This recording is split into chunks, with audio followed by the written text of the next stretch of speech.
সব না, নিচে যাবেন গণেশের অংশ, এর থেকে উপরে যাবেন কার্তিকের অংশ, মাঝখানে তার মেয়ে অশোক সুন্দরীর অংশ, চারপাশে মা পার্বতীর অংশ, লিঙ্গটাই শুধু শিবলিঙ্গ। তাহলে পুরো পার্বতীর সংসারটাই তো ওই শিবলিঙ্গের মধ্যে। এইটুকু যদি আপনারা উপলব্ধি করতে পারেন তাহলে শিবলিঙ্গ অবশ্যই অবশ্যই আপনাদের ঘরে রাখবেন। কষ্ট যন্ত্রণা যাচ্ছে না, এই জনমের অনেক কষ্ট ভোগ করিতেছি, প্রতি সোমবার বেছে নেবেন, বিল্লপত্র লাগবে না। ওই যে শিবলিঙ্গ আপনি পুজিতেছেন, মনের ভাব বলিতেছেন, তাকে প্রতিদিন কপালে এই আগ্রা চক্রের যেখানে সিঁদুর দিচ্ছেন একটু একটু করে বসান, বাজাবেন 16 সোমবার, একটু না একটু দুঃখ বুঝবে। এটা আমার জীবনের ভাবা আমি মনে করি। কারণ আজকের দিনটা কি বার মা? সোমবার, আজকে সোমবার। এর আগের দিনটা রবিবার ছিল, আমরা ভ্যালেন্টাইন্স ডে পালন করেছি না, মানে ভালোবাসা দিবস। অনেকে মাকে দিয়ে ছবি দিয়েছে, অনেকে স্ত্রীকে, হ্যাঁ কত সুন্দর। কিছুদিন পর গিয়ে আবার 21শে ফেব্রুয়ারি মাতৃভাষা দিবস, কিছুদিন পর আবার ফাদার্স ডে করি না পালন। কিন্তু একটি সংসারে দেখা গেল একটা ছেলের একটা মেয়ের মায়ের 5টা ছেলে।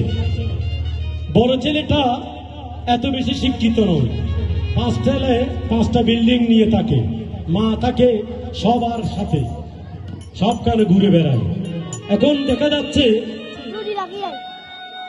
প্রতি সপ্তাহে 7 দিন এবং একটি মাসে 30 দিন। যেই বড় ছেলেটা প্রতিদিন মার খবর নেই, মাকে বলে তোমার ওষুধ আছে মা, নাকি আনতে হবে, কিছু খেয়েছো কি, না থাকলে বলো, আমার কাছে টাকা না থাকলে আমার মেজো ভাইয়ের থেকে বা আমার ছোট্ট ভাইয়ের থেকে পুজো হলো আমি তোমার এটা এনে দিব। মাকে প্রতিদিন জিজ্ঞেস করো। এইভাবে প্রতিদিন জিজ্ঞেস করা ওই ছেলেটা, আর 4টা ছেলে 5টা ছেলে মাইয়ে। এই গল্পটা একটু করে শুনবেন মা, এটা বিশেষ করে যুবক ভাইদের শোনার কথা, তবু আমার মাদের শোনাচ্ছি, এটা শোনার কথা যুবক ভাইদের। ওই বড় ছেলেটা প্রতিদিন খবর নেই মার আছে কিনা, মা খেয়েছে কিনা, মা ঘুমাচ্ছে কিনা, মার কিছু শর্ট আছে কিনা, সবকিছু।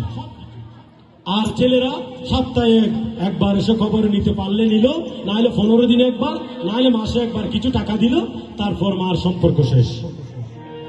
এভাবে ঘুরতে ঘুরতে আসলো ওই মাদার্স ডে, যেটা আমরা মাতৃ দিবস পালন করি। সকালবেলা এক ছেলে ঘুম থেকে উঠে, আমরা তো এখন আর কিছু না নিলে মোবাইলটা নেই, মেসেজ আসছে কিনা, মেসেজে দেখে আজকে মাদার্স ডে মানে মাতৃ দিবস। তার বন্ধু ছেড়েছে মাকে নিয়ে একটা ছবি। তখন ওই মেজে ছেলেটা পাগলের মতো কথা, মা কোথায় রে আজকে?